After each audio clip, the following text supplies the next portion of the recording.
ನಿರ್ಭೀತ ಪತ್ರಿಕೋದ್ಯಮದ ಮತ್ತೊಂದು ಹೆಸರೇ power TV. ಸದ್ಯ ರಾಜ್ಯ ರಾಜಕೀಯದಲ್ಲಿ ಪವರ್ ಟಿವಿಯ ಪವರ್ಫುಲ್ ಬ್ರೇಕಿಂಗ್ ಸಂಚಲನ ಸೃಷ್ಟಿಸ್ತಾ ಇದೆ. ಯಾವುದೇ ಸುದ್ದಿಯನ್ನು ಕೂಡ ಇಲ್ಲಿಯವರೆಗೂ ಯಾವ ಸಾಕ್ಷ್ಯಾಧಾರಗಳು ಇಲ್ಲದೆ ಬಿತ್ತರಿಸೇ ಇಲ್ಲ ಪವರ್ ಟಿವಿ. ಸಿಎಂ ಸಿದ್ದರಾಮಯ್ಯನವರ ಕಚೇರಿಯನ್ನ ಪವರ್ಫುಲ್ ವರದಿ ತಲುಪಿದೆ. ಸಿಎಂ ಭೇಟಿಯಾಗಿದ್ದಾರೆ ಪೊಲೀಸ್ ಮಹಾನಿರ್ದೇಶಕ ಅಲೋಕ್ ಮೋಹನ್. ಎಂಎಲ್ಸಿ ಡಾಕ್ಟರ್ ಸೂರಜ್ ರೇವಣ್ಣ ಪ್ರಕರಣದ ಬಗ್ಗೆ ಸಿಎಂಗೆ ಮಾಹಿತಿಯನ್ನ ನೀಡ್ತಾ ಇದ್ದಾರೆ. ಜೆಡಿಎಸ್ ಯುವ ಕಾರ್ಯಕರ್ತನ ಮೇಲೆ ಲೈಂಗಿಕ ದೌರ್ಜನ್ಯದ ದೊಡ್ಡ ಆರೋಪ, ಗಂಭೀರ ಆರೋಪ ಇದೆ.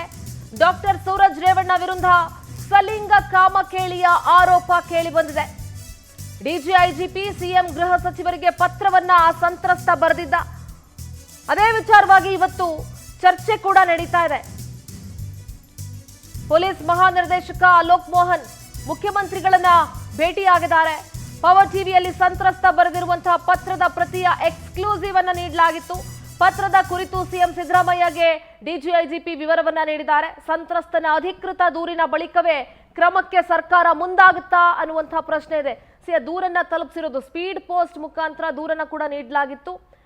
ನಿನ್ನೆ 4:29 ದೂರನ್ನ ಅಂದ್ರೆ ಪತ್ರದ ಪ್ರತಿಯನ್ನ ದೂರಿನ ಪ್ರತಿಯನ್ನ ತಲುಪಿಸಲಾಗಿದೆ.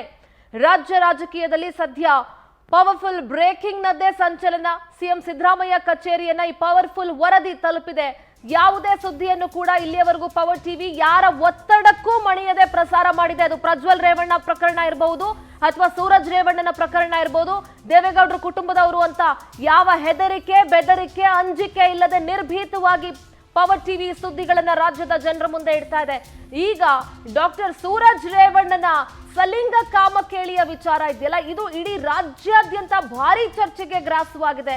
ಸೋಷಿಯಲ್ ಮೀಡಿಯಾದಲ್ಲಂತೂ ಜನ ತೂ ಚೀ ಅಂತ ಉಗಿದು ಉಪ್ಪು ಹಾಕ್ತಾ ಇದ್ದಾರೆ. ರಾಜ್ಯ ರಾಜಕೀಯದಲ್ಲೂ ಕೂಡ ಈ ವಿಚಾರ ಸಾಕಷ್ಟು ಸಂಚಲನ ಸೃಷ್ಟಿಸ್ತಾ ಇದೆ. ಒಂದು ಕಡೆ ದೋಸ್ತಿ ನಾಯಕರನ್ನ ಮುಜುಗರಕ್ಕೀಡು ಮಾಡುವಂತ ವಿಚಾರ ಕೂಡ ಆಗಿದೆ ಇದು.